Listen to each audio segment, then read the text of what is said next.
नमस्कार। मैं हूं संजीव श्रीवास्तव। आप देख रहे हैं 4 PM न्यूज नेटवर्क। राज्यसभा चुनावों के तारीखों का ऐलान हो गया है। चुनाव आयोग ने तारीख घोषित कर दी है। 27 फरवरी को चुनाव होगा। कुल 56 सीटें देश भर में हैं जिसके लिए चुनाव होना है और मध्य प्रदेश में 5 सीटें रिक्त होने जा रही हैं। हालांकि अभी जो मौजूदा सदस्य हैं उनका कार्यकाल 2 अप्रैल तक का है और कार्यकाल पूरा होने के पहले चुनाव कराने की जो परंपरा परिपाटी है उसके तहत चुनावों की तारीखों की घोषणा हो चुकी है।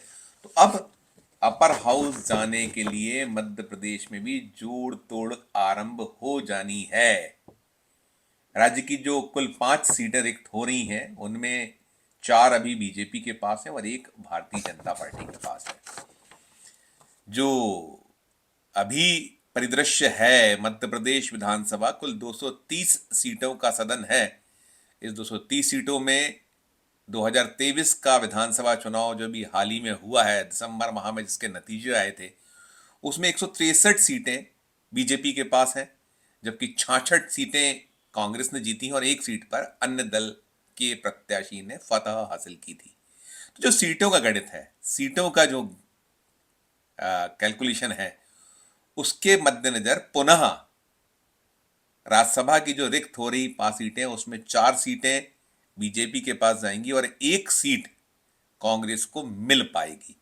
अभी जो बीजेपी से 4 उम्मीदवार हैं, जो 4 राज्यसभा के सदस्य हैं, राज्यसभा में मध्य प्रदेश का प्रतिनिधित्व कर रहे हैं भारतीय जनता पार्टी के, उनमें अजय प्रताप सिंह, कैलाश सोनी, धर्मेंद्र प्रधान और एल मुरुगन, ये भारतीय जनता पार्टी से राज्यसभा के सदस्य हैं मध्य प्रदेश से, जबकि राजमणि पटेल कांग्रेस के टिकट पर राज्यसभा पहुंचे हुए हैं। इन 5 का कार्यकाल समाप्त हो रहा है। अजय प्रताप सिंह और कैलाश सोनी दोनों ही मध्य प्रदेश से आते हैं। अजय प्रताप सिंह सीधी जिला है, विंध्य का इलाका है, उसका नेतृत्व करते हैं, जबकि कैलाश सोनी महाकौशल से आते हैं। नरसिंहपुर जिले की करेली के मूल निवासी हैं आप।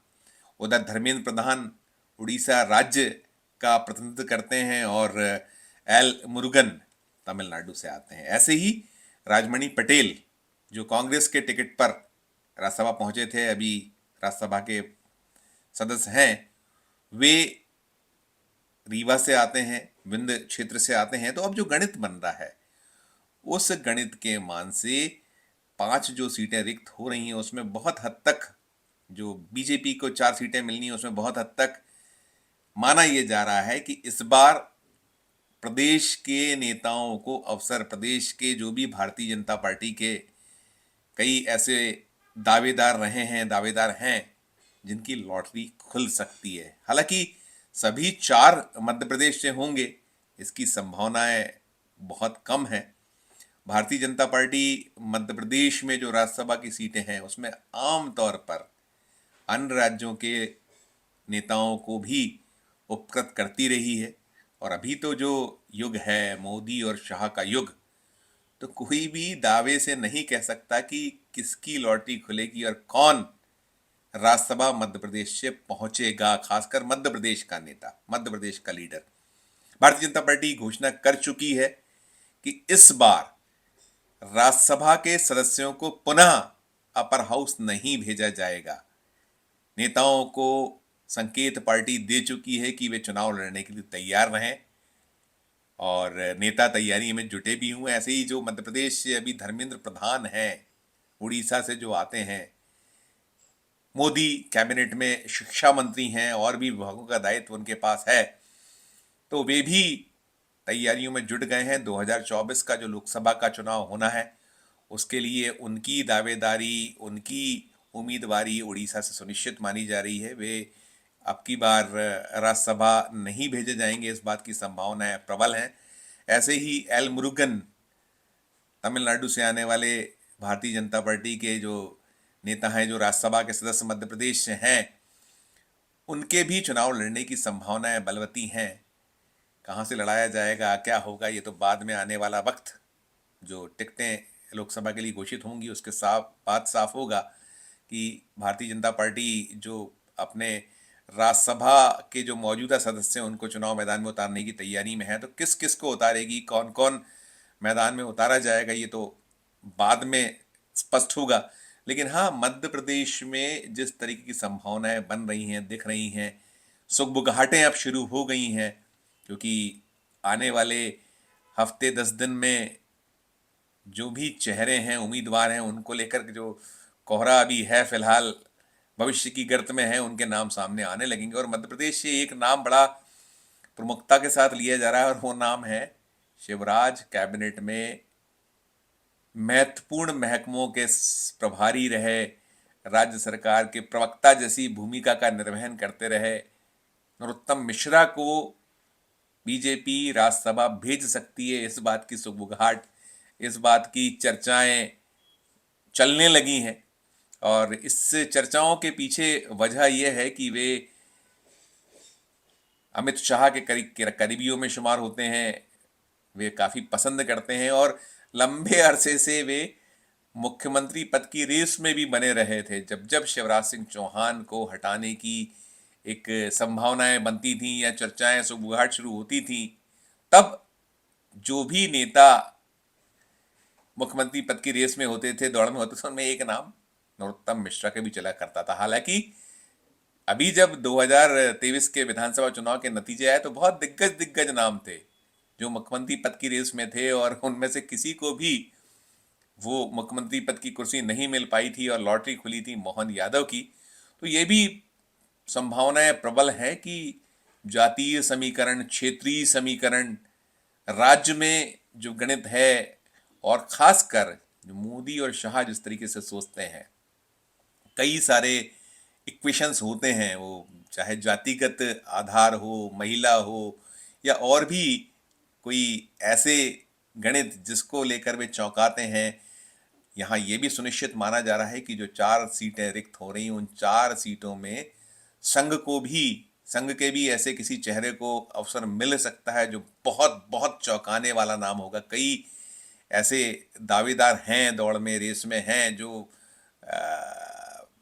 लंबे अरसे से वापस जिनकी संभावनाएं बलवती बनी हुई थी कि उन्हें उनकी सेवाएं अब पार्टी को दी जा सकती हैं, जो पूर्णकालिक संघ के कार्यकर्ता हैं, संघ के तमाम अलग अलग भूमिकाएं निर्वहन करते रहें, चाहे वो मध्य प्रदेश के हों या मध्य प्रदेश के बाहर के अन्य राज्यों के हों। तो तमाम अब सुगबुगाहट, तमाम चर्चाएं, तमाम एक गणित शुरू हो चुका है कि क्या कुछ होगा। और ये तो बिल्कुल कोई नहीं कह सकता है मध्य प्रदेश में, चाहे जो नेता हैं मध्य प्रदेश के, उनको भी नहीं पता है कि लॉटरी किसकी खुलेगी। लेकिन हाँ, चर्चाएं हैं, राजनीति है तो राजनीति में चर्चाएं होती हैं। और अब जब ये सुनिश्चित हो गया है कि चुनाव 27 फरवरी को हो जाने हैं, 27 तारीख को जो डेट है उसकी इलेक्शन कमीशन ऑफ इंडिया ने घोषित की है, तो इसके मद्देनजर अब बिसात बिछने लगी है, चर्चाएं चलने लगी हैं, संभावनाएं बनने लगी हैं। अभी इसको लेकर औपचारिक बैठकों का सिलसिला शुरू होगा, निकलेगा जो कुछ दिल्ली से निकलेगा, वो जो सुनिश्चित होगा मोदी और शाह उसको तय करेंगे कि मौका मध्य प्रदेश में आखिर किसको मिलना है। उधर कांग्रेस में जो सुगबुगाहट है, कांग्रेस में एक ही सीट है और अभी फिलहाल में जो राजमणि पटेल हैं वो ओबीसी वर्ग से आते हैं। अब संभावनाएं यही बलवती हैं कि जिस तरीके से राहुल गांधी विधानसभा के चुनाव में ओबीसी वर्ग को लेकर या महिला वर्ग को लेकर बात करते रहे थे, तो क्या कुछ निकल कर आता है। जो दौड़ में शामिल नाम या संभावनाएं जिन्हें लेकर चल पड़ी हैं, उनमें ओबीसी वर्ग से जिनकी लॉटरी खुलने की संभावना है, उनमें एक नाम जीतू पटवारी का है, जो मध्य प्रदेश कांग्रेस कमेटी के फिलहाल अध्यक्ष हैं। इंदौर से भी चुनाव हार गए थे, अभी जो उनकी सीट थी 2023 में हारे हैं और उन्हीं के नेतृत्व में लोकसभा का चुनाव लड़ा जाना है और राहुल गांधी के करीबी लीडरों में वो शुमार होते हैं, तो एक नाम उनका है। साथ साथ एक नाम मंदसौर से जो कांग्रेस की सांसद रही हैं, कांग्रेस के लिए लोकसभा में मंदसौर से प्रतिनिधित्व किया है, मीनाक्षी नटराजन का नाम भी चल रहा है। तो तमाम नाम, कयास और अटकलों का दौर अब मध्य प्रदेश में शुरू हो चुका है। लॉटरी किसकी खुलेगी, कौन बीजेपी से जाएंगे, जिनके सीटें जो रिक्त हो रही हैं 4 सीटें, उस पर कौन से चेहरे होंगे वो अभी तो भविष्य के गर्भ में है। और ऐसे ही कांग्रेस के भी जो 1 सीट मिलना तय है, उसमें कौन होगा उस 1 सीट का जिसकी जिसे भेजा जाएगा, वो सब भी आने वाले वक्त में सामने आएगा। लेकिन हाँ, चर्चाओं और सुख बुघाटों का दौर मध्य प्रदेश में शुरू हो चुका है। चूंकि चुनाव की तारीखें घोषित हो गई हैं, तो गुणा भाग गणित सब लगने लगा है, और क्या होगा क्या नहीं होगा ये जल्दी ही सामने आ जाएगा। इस वीडियो में फिलहाल इतना ही।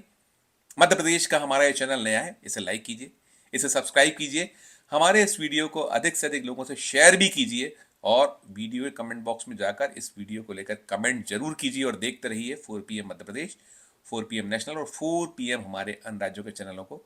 धन्यवाद, नमस्कार।